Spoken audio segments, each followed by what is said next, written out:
नमन की एंट्री महारानी जी के घर में हो चुकी है और उसी के साथ साथ यहाँ पर नमन महारानी जी के सामने भी पहुंच चुका है। देखिए सारी चीजों की चर्चा ना आज की इस वीडियो के अंदर करूंगा। उसी के साथ साथ आपको बताने वाला हूं कि अगले एपिसोड में यानी कि आज के एपिसोड में कुछ खास दिखाया जाने वाला है। सो हे गाइस, मैं हूं कार्तिक और बने रहिए चैनल से पूरा एक्सप्लेन करूंगा आज के रिव्यू को। देखिए आगे वाली कहानी में दिखाया जाएगा सबसे पहले आपको नमन का सीन, जो कि यहाँ पर फाइनली ढूंढ रहा होता है। इसी के दौरान यहाँ पर महारानी निवास मिल ही जाता है और जैसे ही महारानी निवास मिलता है वो यहाँ पर देखता है कि भैया चारों तरफ तो यहाँ पर गुंडों की भीड़ लगी हुई है। उसके बाद वो डोली डाक जाता है, यहाँ पर देखता है कि भैया आहिस्ते से यहाँ पर डोली को कूदा जाए।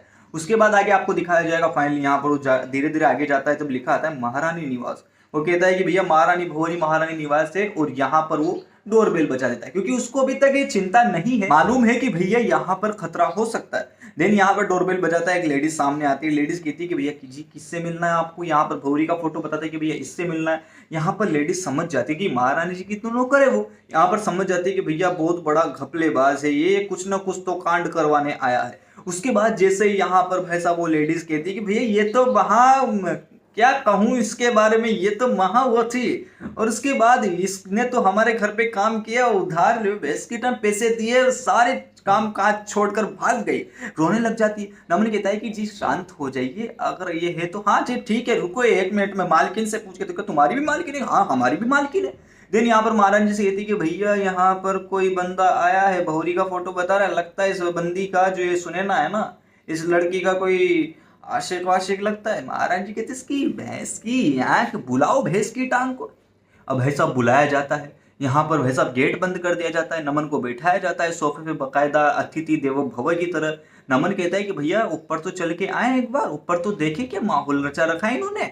जैसे ही ऊपर जाते हैं भाई साहब यहाँ पर तो गुंडे लोग तो भाई साहब कुल्ली पे लात देखे ना नमन जी को भाई साहब कमरे में बंद कर देते हैं और बाहर से लगाते हैं ताला।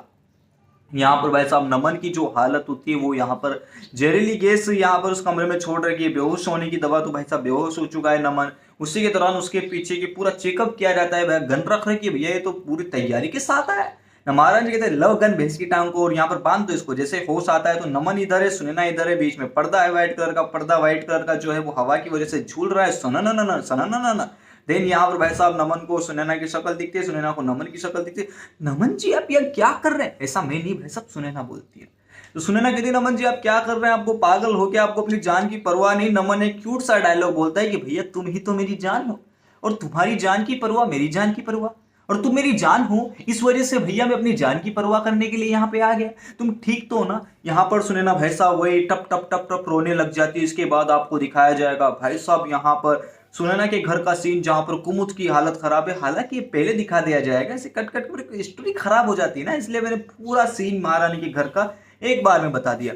देन आपको दिखाया जाएगा कुमुद का सीन, यहाँ पर अस्थमा की दवाइयां दी जाती है, उसको यहाँ पर गैस छोड़ दी जाती है, पानी पिलाया जाता है। अब भाई साहब कुमुद के देवर ने इस बार शक्ति बढ़ती है। शक्ति किस प्रकार से बढ़ती है, शक्ति लेकर नहीं आया वो, यहाँ पर भाई साहब पानी के अंदर नींद की गोली दबा दी थी। भैया उसके बड़े भाई साहब के नियम का फॉलो कर रहा है। राम लक्ष्मण की जोड़ी हो रखी है बिल्कुल। उसके बाद यहाँ पर आगे आने वाली कहानी में आपको दिखाया जाएगा कि जैसे ही यहाँ पर कुमुद बेहोश हो जाएगी वो फोन कर देगी कि भैया जी आपका काम हो चुका है। वो कहता है कि वेरी गुड मेरे छोटे भाई, बहुत अच्छा, तुमने मतलब क्या तुम्हें पद्म श्री से नवाजा जाएगा भैया इस काम के लिए। देन आपको आगे वाली कहानी में दिखाया जाएगा यहाँ पर कुमुद को होश आता है और यहाँ पर बाबू साहब जैसे घर में आता है कि तुमने चाल चली ना बाबू साहब। बाबू साहब तो भैया खिलाड़ी आदमी, शातिर आदमी, कह देता है कि तुम पागल हो।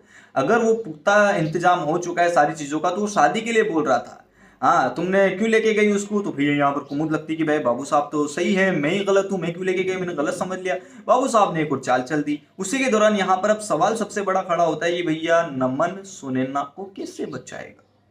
नमन सुनैना को क्या वाकई में लेके चला जाएगा, क्योंकि अभी तो दोनों के हाथ पैर जो है चेयर से बंधे हुए हैं। अब भाई साहब क्या कहानी में होगा, अगर पूरी कहानी जाननी है तो शाम की वीडियो में पूरी चर्चा करने वाला हूँ, तो उस वीडियो को देखना बिल्कुल ही मत कीजिएगा। आज की वीडियो में आज की जो चीज़ आएगी आपको दिखाई जाएगी टीवी की स्क्रीन पर, वो ये सारी चीज़ें दिखाई जाएगी।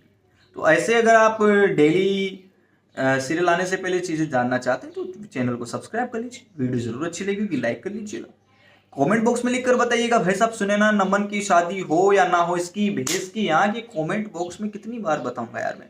आप दूसरा कमेंट बॉक्स लिख कर बताइएगा, मतलब दूसरा कमेंट बॉक्स के दूसरी चीज बताइएगा कि सुनैना और पंकजा में से आपको कौन अच्छी लगती है? भाई सब यहाँ पर उसमें नंबर मत देना। एक्टर्स के मामले में या फिर खूबसूरती के मामले में आपको कौन ज्यादा अच्छा लगता है? अगर आपको किसी से एक बार मिलने का मौका मिले तो आप किससे मिलना चाहोगे, सुनैना से या पंकजा से या मुझसे? Joke support final comment box में लिखकर जरूर बताएगा। वीडियो जरूर अच्छी लगी होगी लाइक करें, जाकर चैनल को सब्सक्राइब करें। शाम की वीडियो को देखना बिल्कुल मिस मत कीजिएगा, उसके अंदर सारी चीजें आपको बताने वाला हूं मैं। सो मिलते हैं, बाय बाय।